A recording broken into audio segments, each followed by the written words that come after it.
नमस्कार साथियों, उम्मीद करता हूँ आप सभी लोग अच्छे होंगे। जो भी साथी हमारे आरआरबी एनटीपीसी 2025 की तैयारी कर रहे हैं, उन सभी के लिए जीके जीएस का प्रैक्टिस सेट नंबर साथी 7 है। इसमें हम ऐसे प्रश्नों का संकलन किए हैं जो साथी या तो आपके प्रीवियस ईयर क्वेश्चन में पूछे होंगे या तो आपके करंट अफेयर से संबंधित होंगे। आते हैं डायरेक्टली प्रश्नों की चर्चा करते हैं, आपके पास भी समय का अभाव है। पहला प्रश्न आप सभी से पूछ रखा है, पश्चिम घाट की सबसे ऊँची चोटी कौन सी है? अगर बात करें साथी पश्चिम घाट की सबसे ऊंची चोटी कौन सी है, तो पश्चिम घाट की सबसे ऊंची चोटी साथी अनाईमुड़ी है। ऑप्शन नंबर सी में अनाईमुड़ी दिया गया है, तो ऑप्शन नंबर सी करेक्ट उत्तर हो जाएगा। अगला प्रश्न प्रश्न नंबर 2 आप सभी से पूछ रखा है, भारत के कितने राज्यों की सीमा सिक्किम से जुड़ी हुई है? अगर बात करें कुल मिलाकर कितने ऐसे राज्य हैं जिनकी सीमा साथी सिक्किम से जुड़ी हुई है, तो उनकी संख्या एक है। एक ही राज्य सिक्किम से जुड़ा हुआ है साथी, तो ऑप्शन नंबर ए में एक दे रखा है, तो option number A correct answer हो जाएगा। अगला प्रश्न आप सभी से पूछ रखा है साथी, कह रखा है निम्न में से किस भारतीय राज्य की सीमा नेपाल से नहीं लगती है? इसमें आपको 4 राज्य दे रखे हैं, आपको बताना है इनमें ऐसा कौन सा राज्य है जिसकी जो सीमा है साथी वो नेपाल से नहीं लगती है। असम दे रखा है, उत्तराखंड, पश्चिम बंगाल और उत्तर प्रदेश दे रखा है। आप सभी जानते होंगे साथी, जो उत्तराखंड है, पश्चिम बंगाल है और उत्तर प्रदेश है, इन सभी की सीमा जो है साथी नेपाल से लगती है, परंतु असम की सीमा नेपाल से नहीं लगती। ऑप्शन नंबर ए में साथी दे रखा है असम, तो ऑप्शन नंबर ए इसका करेक्ट उत्तर भी हो जाएगा। जो भी साथी हमारे इस वीडियो को देख रहे हैं वो कंप्लीट जरूर देखेंगे। इस प्रैक्टिस सेट में कुल मिलाकर 40 प्रश्न हैं, आप बताएंगे इनमें से आपका स्कोर कितना रहा। अगले प्रश्न की चर्चा करते हैं, आप सभी से पूछ रखा है, निम्नलिखित में से किस राज्य में भारत की सबसे बड़ी खारी अर्धभूमि सांभर झील स्थित है? अगर बात करें दिए गए ऑप्शन में से साथी सांभर झील कहाँ पर स्थित है, तो सांभर झील राजस्थान में स्थित है। ऑप्शन नंबर डी में राजस्थान दिया गया है, तो option number D correct answer हो जाएगा। अगला प्रश्न आप सभी के समक्ष है, आप सभी से पूछ रखा है साथी, होजेनकल्प जलप्रपात किस राज्य में स्थित है? अगर बात करें साथी होजेनकल जलप्रपात की, ये कौन से राज्य में स्थित है? ये तमिलनाडु में स्थित है। तमिलनाडु आपका ऑप्शन नंबर डी में दिया गया है, तो option number D correct answer हो जाएगा। अगले प्रश्न की चर्चा करेंगे, आप सभी से पूछ रखा है, निम्नलिखित में से कौन सी नदी तिब्बत, भारत और बांग्लादेश से होकर बहती है? दिए गए ऑप्शन में से ऐसी कौन सी नदी है साथी जो तिब्बत से, भारत और बांग्लादेश इन तीनों जगह से होकर बहती है? तो इनमें ब्रह्मपुत्र एक ऐसी नदी है साथी जो इन तीनों जगहों से होकर बहती है। ऑप्शन नंबर डी करेक्ट उत्तर हो जाएगा। अगला प्रश्न आप सभी से पूछ रखा है साथी, प्रीवियस ईयर क्वेश्चन का प्रश्न है साथी, कह रखा है भारत में जीएसटी कब लागू हुआ था? अगर बात करें भारत में जीएसटी कब लागू हुआ था, तो 1 जुलाई 2017 को भारत में जीएसटी लागू हुआ था। ऑप्शन नंबर ए में 1 जुलाई 2017 दिया गया है, तो option number A correct answer हो जाएगा। अगला प्रश्न आप सभी के समक्ष है साथी, आप सभी से पूछ रखा है, इंपीरियल बैंक ऑफ इंडिया की स्थापना कब हुई थी? इंपीरियल बैंक ऑफ इंडिया की स्थापना आप सभी बताओगे साथी कहाँ पर? कमेंट में जरूर इस प्रश्न का उत्तर बताना साथी कि जो इंपीरियल बैंक ऑफ इंडिया है इसकी स्थापना कब हुई थी। अगला प्रश्न आप सभी से पूछ रखा है, निम्न में से कौन सा डिजिटल लेन देन नहीं है? दिए गए ऑप्शन में से साथी ऐसा कौन सा है जो डिजिटल लेन देन नहीं है? बात करें साथी पेटीएम की, ये डिजिटल लेन देन के अंतर्गत आता है। क्रेडिट कार्ड लेन देन भी साथी डिजिटल लेन देन के अंतर्गत आता है। एटीएम लेन देन भी जो होता है साथी वो भी डिजिटल लेन देन के अंतर्गत आता है, परंतु नगद लेन देन जो है साथी ये डिजिटल लेन देन के अंतर्गत नहीं आता। ऑप्शन नंबर बी करेक्ट उत्तर इसका हो जाएगा। अगले प्रश्न की तरफ बढ़ेंगे, आप सभी से पूछ रखा है, ग्रामीण बैंक के संस्थापक कौन हैं? अगर बात करें साथी ग्रामीण बैंक के संस्थापक की, तो मोहम्मद यूनिस साहब जो हैं ग्रामीण बैंक के संस्थापक हैं। ऑप्शन नंबर डी में इनका नाम दिया गया है, तो option number D correct answer भी हो जाएगा। अगले प्रश्न की चर्चा करेंगे साथी, आप सभी से पूछ रखा है, स्वर्ण जयंती ग्राम स्वरोजगार योजना किस वर्ष प्रारंभ की गई थी? अगर बात करें स्वर्ण जयंती ग्राम स्वरोजगार योजना के साथ ही ये कौन से वर्ष प्रारंभ की गई थी, तो 1999 में प्रारंभ की गई थी। ऑप्शन नंबर सी में 1999 दिया गया है, option number C correct answer हो जाएगा। अगले तरफ प्रश्न की तरफ चलेंगे साथी, आप सभी से कह रखा है, सूरज की रोशनी के स्पेक्ट्रम को प्राप्त करने के लिए ग्लास प्रिज्म का उपयोग करने वाला पहला व्यक्ति कौन था? अगर बात करें साथी सूरज की रोशनी के स्पेक्ट्रम को प्राप्त करने वाले जो ग्लास प्रिज्म होता है उसका उपयोग करने वाला पहले व्यक्ति के साथी, तो पहले व्यक्ति न्यूटन साहब थे, दैट मीन आइजक न्यूटन साहब थे साथी, तो ऑप्शन नंबर बी में इनका नाम दे रखा है, तो option number B correct answer भी हो जाएगा। अगला प्रश्न आप सभी के सामने, आप सभी से पूछ रखा है, टेस्ला किसकी इकाई है? आप सभी जानते होंगे साथी जो टेस्ला है वो किसकी इकाई है? चुंबकीय प्रवाह घनत्व की। तो ऑप्शन नंबर सी में दिया गया है, तो option number C correct answer इसका हो जाएगा। अगले प्रश्न को देखेंगे, आप सभी से पूछ रखा है, दांतों की सड़न शुरू हो जाती है जब साथी मुंह का पीएच होता है। दांतों की सड़न के लिए मुंह का पीएच कितना होना चाहिए? जब साथी आपके दांत सड़ते हैं तो उस समय जो आपके मुंह का पीएच है वो 5.5 से कम होता है। तो ऑप्शन नंबर ए में ऐसा दिया गया है, तो ऑप्शन नंबर ए साथी करेक्ट आंसर इसका हो जाएगा। अगला प्रश्न देखेंगे, आप सभी से पूछ रखा है ड्यूटेरियम और ट्रिटियम निम्न हैं। साथ ही जो ड्यूटेरियम और ट्रिटियम है ये क्या होते हैं? तो जो ड्यूटेरियम है और ट्रिटियम है साथ ही हाइड्रोजन के समस्थानिक होते हैं। ऑप्शन नंबर बी में ऐसा दिया गया है, तो option number B correct answer हो जाएगा। अगले प्रश्न को देखेंगे, आप सभी से पूछ रखा है निम्नलिखित में से कौन मोती का प्राथमिक घटक है? दिए गए ऑप्शन में से मोती का प्राथमिक घटन साथी कैल्शियम कार्बोनेट है। तो ऑप्शन नंबर सी में कैल्शियम कार्बोनेट दिया गया है, तो option number C correct answer भी इसका हो जाएगा।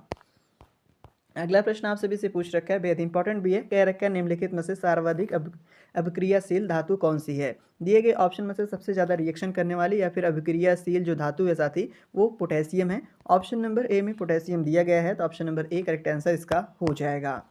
अगला प्रश्न बेहद इंपॉर्टेंट है, आप सभी से कह रखा है चौक का रासायनिक नाम क्या है? जो चौक साथी आप लिखने के लिए प्रयोग करते हो या फिर आपके क्लासरूम में कभी आपको देखने को मिला होगा, वो किस चीज़ का मतलब उसका रासायनिक नाम क्या होता है? तो उसका साथी रासायनिक नाम कैल्शियम कार्बोनेट होता है। ऑप्शन नंबर सी में कैल्शियम कार्बोनेट दे रखा है, तो option number C correct answer हो जाएगा। अगला प्रश्न आप सभी से पूछ रखा है निम्न में से कौन एक तांबे का अयस्क खनिज है? दिए गए ऑप्शन में से साथी एक तांबे का अयस्क खनिज इनमें से कौन सा है? ऑप्शंस में क्या दे रखा है? गैलेना दे रखा है और सिनेबार दे रखा है, चाल्कोसाइड दे रखा है साथी और केसी टेराइड दे रखा है। तो आप सभी को पता होगा जो चाल्कोसाइड है साथी इनमें से एक तांबे का अयस्क खनिज है। ऑप्शन नंबर सी में दे रखा है चाल्कोसाइड, तो option number C correct answer इसका हो जाएगा। अगले प्रश्न की चर्चा करेंगे, आप सभी से पूछ रखा है साथी भारी पानी का रासायनिक संगठन क्या होता है? जो भारी पानी होता है उसका फॉर्मूला साथी D2O होता है। ऑप्शन नंबर डी में दे रखा है D2O, तो option number D correct answer हो जाएगा। अगला प्रश्न आप सभी से पूछ रखा है निम्नलिखित में से कौन सा जानवर बिल में नहीं रहता है? इनमें से ऐसा कौन सा जानवर है साथी जो बिल में नहीं रहता है? अगर बात करें इसके करेक्ट आंसर की, तो जो कछुआ है साथी ये बिल में नहीं रहता है, तो option number A correct answer हो जाएगा। अगला प्रश्न आप सभी से पूछ रखा है डैश डैश डैश पिनियल ग्रंथि में स्रावित होता है। जो पिनियल ग्रंथि होती है इनमें से क्या साथी मतलब स्रावित होता है? ऑप्शंस में क्या दे रखा है साथी? आपका प्रोजेस्टेरोन दे रखा है, इंसुलिन दे रखा है, आपका एपिनेफ्राइन दे रखा है और मेलाटोनिन दे रखा है। तो बात करें इसका करेक्ट आंसर की, तो आप सभी जानते होंगे इसका करेक्ट आंसर साथी जो आपका मेलाट्रॉनिक होता है ये पीनियल ग्रंथि में स्रावित होता है। तो ऑप्शन नंबर डी में दे रखा है, तो option number D correct answer हो जाएगा। अगले प्रश्न की ओर बढ़ते हैं, आप सभी से पूछ रखा है साथी टीबिया किसका भाग होता है? जो टीबिया होता है वो किसका भाग होता है? टीबिया जो है साथी आपके पैर का भाग होता है, तो ऑप्शन नंबर डी में दे रखा है, तो option number D correct answer हो जाएगा। ये साथी मानव शरीर की दूसरी सबसे बड़ी हड्डी होती है जो पैर में होती है। अगले प्रश्न की चर्चा करते हैं, आप सभी से पूछ रखा है निम्नलिखित में से कौन सा मांसाहारी पादप है? दिए गए ऑप्शन में से साथी ऐसा कौन सा पादप है जो मांसाहारी पादप है? तो साथी आप सभी जानते होंगे बीनस फ्लाई ट्रैप जो है ये मांसाहारी पादप होता है। ऑप्शन नंबर ए में दे रखा है, तो option number A correct answer हो जाएगा। अगला प्रश्न आप सभी से पूछ रखा है साथी निम्नलिखित में से किस कीट में लूसीफेरिन नामक वर्णक होता है? दिए गए ऑप्शन में से साथी ऐसा कौन सा कीट है जिसके अंतर्गत लूसीफेरिन नामक वर्णक होता है? तो आप सभी जानते होंगे जो जुगनू होता है साथी उसके अंदर लूसीफेरिन नामक वर्णक होता है। ऑप्शन नंबर सी में दिया गया है ये, तो option number C correct answer हो जाएगा। अगला प्रश्न बेहद इंपॉर्टेंट है, आप सभी से पूछ रखा है जो साथी पारिस्थितिकी होता है उसके निर्माण में क्या शामिल होता है? तो पारिस्थितिकी के निर्माण में साथी जीवित जीव और भौतिक कारक दोनों शामिल होते हैं। ऑप्शन नंबर सी में दे रखा है, तो option number C correct answer भी इसका हो जाएगा। अगला प्रश्न देखेंगे, काफ़ी इंपॉर्टेंट है, आप सभी से कह रखा है कूलिक पक्षीय वृण कहाँ स्थित है? अगर बात करें कूलिक पक्षीय वृण के साथी ये पश्चिम बंगाल में स्थित है। ऑप्शन नंबर ए में पश्चिम बंगाल दिया गया है, तो option number A correct answer हो जाएगा। अगला प्रश्न आप सभी से कह रखा है साथी निम्नलिखित में से क्या ठोस अपशिष्ट का जैव अपघटीय रूप है? तो दिए गए ऑप्शन में से ऐसा कौन सा साथी ठोस अपशिष्ट का जैव अपघटीय रूप है? तो कंपोस्ट जो है साथी ये ठोस अपशिष्ट का जैव अपघटीय रूप होता है। तो ऑप्शन नंबर ए में दे रखा है साथी कंपोस्ट, ऑप्शन नंबर ए इसका करेक्ट आंसर हो जाएगा। अगला प्रश्न देखेंगे, आप सभी से पूछ रखा है स्ट्रेट फ्रॉम द हर्ट पुस्तक के लेखक कौन है? स्ट्रेट फ्रॉम द हर्ट पुस्तक के लेखक साथी कपिल देव जी हैं। ऑप्शन नंबर बी में इनका नाम दे रखा है, तो option number B correct answer हो जाएगा। अगले प्रश्न की चर्चा करेंगे, आप सभी से पूछ रखा है पुस्तक एग्जाम वॉरियर्स के लेखक कौन है? अगर बात करें साथी पुस्तक एग्जाम वॉरियर्स के लेखक की, तो नरेंद्र मोदी साहब हैं। ऑप्शन नंबर सी में इनका नाम दे रखा है, तो option number C correct answer हो जाएगा। अगला प्रश्न आप सभी से कह रखा है वाई आई एम हिंदू पुस्तक के लेखक कौन है। अगर बात करें वाई आई एम हिंदू पुस्तक के लेखक के साथ ही तो इस पुस्तक के लेखक शशि थरूर जी हैं, तो option number D correct answer इसका हो जाएगा। अगला प्रश्न आप सभी के सामने है साथी, आप सभी से पूछ रखा है पुस्तक द ऑरिजिन ऑफ स्पीसीज के लेखक कौन है। अगर बात करें साथी पुस्तक द ऑरिजिन ऑफ स्पीसीज के लेखक की, तो साथी चार्ल्स रॉबर्ट डार्विन साहब हैं, तो ऑप्शन नंबर सी में इनका नाम दे रखा है, तो option number C correct answer इसका हो जाएगा। अगला प्रश्न देखेंगे, आप सभी से पूछ रखा है छत्तीसगढ़ की स्थापना दिवस कब मनाया जाता है। जो साथी छत्तीसगढ़ है इसका स्थापना दिवस किस डेट को मनाया जाता है, कब मनाया जाता है साथी, 1 नवंबर को। ऑप्शन नंबर सी में 1 नवंबर दिया गया है, तो option number C correct answer हो जाएगा। अगला प्रश्न आप सभी से कह रखा है ज्ञानपीठ पुरस्कार पहली बार जो है साथी किस वर्ष प्रदान किया गया था। अगर बात करें ज्ञानपीठ पुरस्कार के साथी ये पहली बार कब प्रदान किया गया था, तो 1965 में। तो 1965 आपका ऑप्शन नंबर ए में दे रखा है, तो option number A correct answer हो जाएगा। अगला प्रश्न आप सभी से कह रखा है किस संगठन को 3 बार नोबेल शांति पुरस्कार दिया गया है। ऐसा कौन सा साथी इनमें संगठन है जिसको 3 बार नोबेल शांति पुरस्कार से सम्मानित किया गया है। तो बात करें इसका करेक्ट आंसर की, तो वो संगठन साथी रेड क्रॉस की अंतर्राष्ट्रीय सीमित संगठन है। ऑप्शन नंबर बी में दे रखा है, तो option number B correct answer इसका हो जाएगा। अगला प्रश्न देखेंगे, आप सभी से पूछ रखा है भारत में सर्वोच्च शांति काल वीरता पुरस्कार कौन सा है। अगर बात करें भारत का साथी सर्वोच्च शांति काल वीरता पुरस्कार की, तो ये अशोक चक्र है, ऑप्शन नंबर सी में दिया गया है, तो option number C correct answer हो जाएगा। अगला प्रश्न आप सभी से पूछ रखा है साथी निम्नलिखित में से कौन एक हॉकी खिलाड़ी नहीं है। दिए गए ऑप्शन में से साथी 3 हॉकी खिलाड़ी हैं, एक हॉकी खिलाड़ी नहीं है, उनका चयन आपको करना है। तो मनु भाकर साथी हॉकी खिलाड़ी नहीं है, तो option number C correct answer हो जाएगा। ये साथी एक एयर पिस्टल खिलाड़ी हैं, तो आप ध्यान देंगे। अगले प्रश्न की चर्चा करेंगे, आप सभी से पूछ रखा है विलियम जोन्स कप निम्नलिखित में से किस खेल से संबंधित है। अगर बात करें विलियम जोन्स कप की साथी ये किससे संबंधित है, तो ये बास्केटबॉल से संबंधित है। ऑप्शन नंबर बी में बास्केटबॉल दिया गया है, तो option number B correct answer हो जाएगा। अगला प्रश्न बेहद इंपॉर्टेंट है, आप सभी से पूछ रखा है एशियन गेम्स में भारत ने पहली बार फुटबॉल का स्वर्ण पदक किस वर्ष जीता था। एशियन गेम्स में साथी भारत ने स्वर्ण पदक कब जीता था। एशियन गेम्स में भारत स्वर्ण पदक 1951 में जीता था। Option number A correct answer हो जाएगा।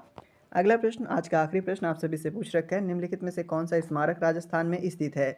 दिए गए ऑप्शन में से हवा महल एक ऐसा स्मारक है जो राजस्थान में शामिल है, तो option number A correct answer हो जाएगा।